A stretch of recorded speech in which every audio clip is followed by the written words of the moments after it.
তো বন্ধুরা, আপনারা বইমেলা পর্বের প্রথম পর্বটি তো আশা করি দেখেই নিয়েছেন। আমি লিংক দিয়ে রাখবো যারা যারা দেখেননি।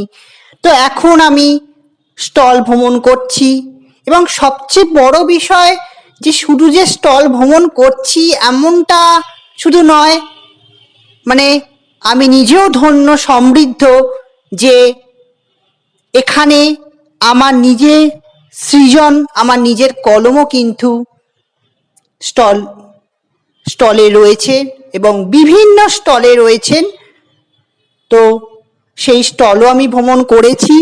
তো এখন আমি দাঁড়িয়ে আছি পশ্চিমবঙ্গ মণ্ডপের সামনে। তো বরাবরই পশ্চিমবঙ্গ মণ্ডপ নতুন কিছু চমক দেয়, সেটা বলার ভাষা রাখে না। খুব সুন্দরভাবে সাজানো রয়েছে, বিভিন্ন ধরনের বই রয়েছেন এবং তার সাথে সাথে আমাদের বাংলার মুখ্যমন্ত্রী মমতা বন্দ্যোপাধ্যায়ের বিভিন্ন বই, এছাড়া বিভিন্ন মনীষী থেকে শুরু করে নানা ধরনের বইয়ের কালেকশন রয়েছে পশ্চিমবঙ্গ মণ্ডপে। তো সত্যিই ভালো লাগছে এবং এছাড়া আধ্যাত্মিক বই তো রয়েছে, সব ধরনের বই রয়েছে। তো আপনারা তো আসতে পারেন এবং নেড়ে দেখতে পারেন। তো যেটা বলার ভাষা রাখে না, তো বললাম যে এই যে কটা দিন যে প্রকাশকদের কতটা ব্যস্ততা যায় সেটা সত্যি তুলনারহিত এবং তাদের কুর্নিশ জানাই। সত্যি এত সুন্দরভাবে একটা মহাযজ্ঞকে সামিল হওয়ার জন্য এবং এই পথের সারথি, এই শরিক কিন্তু আমিও। তো আমার ভালো লাগছে সত্যি। প্রত্যেক বছরই বইমেলায় আসি এবং নিজের কলমকে উপহার দিই।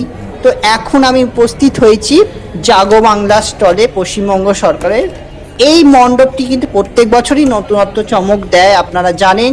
তো দেখতে পাচ্ছেন এবছরের ভাবনা একেবারে মাটির বাড়িটাকে উপস্থাপন করা হয়েছে। যদিও এবারে উদ্বোধনের স্টলেরও থিম কিন্তু মাটির বাড়িই ছিল। আপনারা জানেন মা শারদা, মা রামকৃষ্ণদেব কিন্তু মাটির মানুষই ছিলেন। এবং দেখতেই পাচ্ছেন বাংলার মুখ্যমন্ত্রীর কীর্তির নানা পরিচয় তার মায়ের সঙ্গে এবং স্বনামধন্য মানুষের সঙ্গে বিভিন্ন ধরনের তার জীবন কাহিনীকে তুলে ধরা হয়েছে।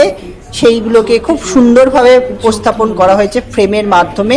খুব ভালো লাগছে, সত্যিই ভালো লাগছে। দেখতেই পাচ্ছেন অনেক স্বনামধন্য কীর্তি যারা, তাদের সঙ্গে তার মুহূর্ত। তো দেখুন, এখন আমি চলে এসেছি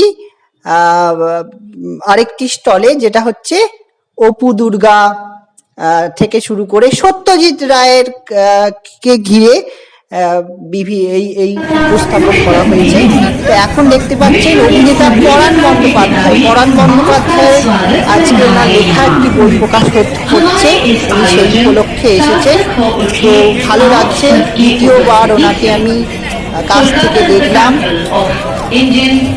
তো বর্ধমান বিশ্ববিদ্যালয়ের একটি স্টল। তো আস্তে আস্তে যতটা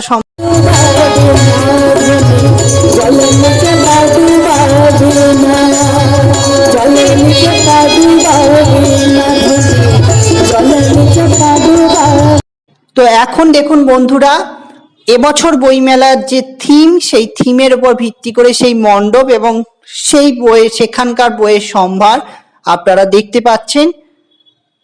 তো সত্যিই ভালো লাগছে।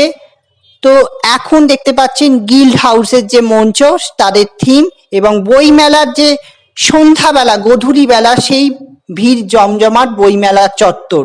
তো ভিডিওটি এখানেই শেষ করছি, ভালো থাকুন।